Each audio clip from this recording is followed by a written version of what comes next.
السلام عليكم ورحمة الله وبركاته، وياكم حسين حي الكناني. اليوم انزل لكم فيديو. طبعا طلبوا مني اخوان من مصر، واخوان من الجزائر، واخوان عراقيين. طلبوا مني هالفيديو. عندنا شنو المشكلة تصير بالماكينة؟ هي هذا الرقاص، شوف هذا الرقاص، شوف هذا ينشق، او هذا يعني يصير بي شلون، يعني شو نسميه بالله حتى يفتهمون يعني هذا يصير بي فتحة.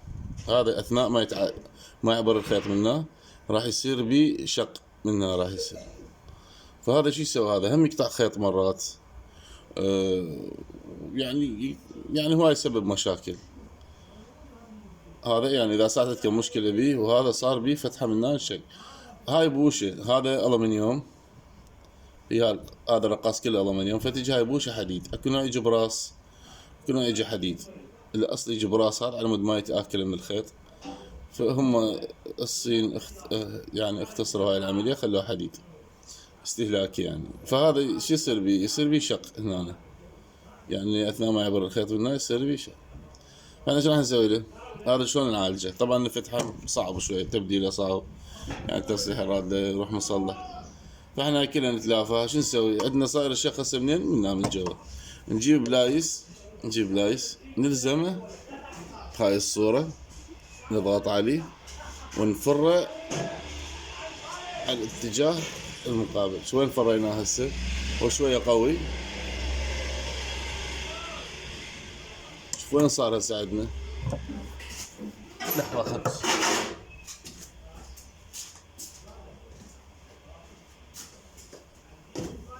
هسه صار عندنا بهذا الاتجاه، صار هسه عندنا بهذا الاتجاه. وهذا صار بهذا الاتجاه، يعني هسه الصفحة صارت نظيفة. هاي الصفحة صارت نظيفة عندنا. هذا ما نفره اللي فوق، طبعا نفره على هذا الاتجاه. ليش؟ على مود بمرور الزمن اذا هم تواكل نفره بعد فره، يعني هم نص فره، حتى يصير هنا، يعني حتى يصير عندنا هذا فوق وهذا جوا. راح نوكل يصير على اتجاه، يعني راح يصير عندنا هذا اتجاه نظيف وهذا اتجاه نظيف والفوق نظيف. فاذا نوكل بعد مرور الزمن هم نفره، هم فرق هم ربع فره تقريبا، حتى يصير هذا هنا وهذا الماكول يصعد فوق على مود هذا يكفينا، يعني على مود يكفينا. يعني هسه عندنا من نوكل هذا نقدر نفره بعد فره كامله حتى يصير له فوق. يعني نفره بعد فره. وين صار هسه؟ هذا صار هنا. شو نسوي؟ نخلي هذا المكان نظيف وهذا نظيف هذا نظيف، يعني نخلي بعد 3 مكانات نظيفة. مرور الزمن اذا هذا تواكل هم نفرغ.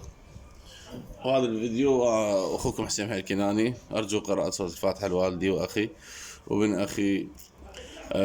عنوان محلي البصرة، حي الحسين، سوق الحياة، سوق القسم، خلف المول.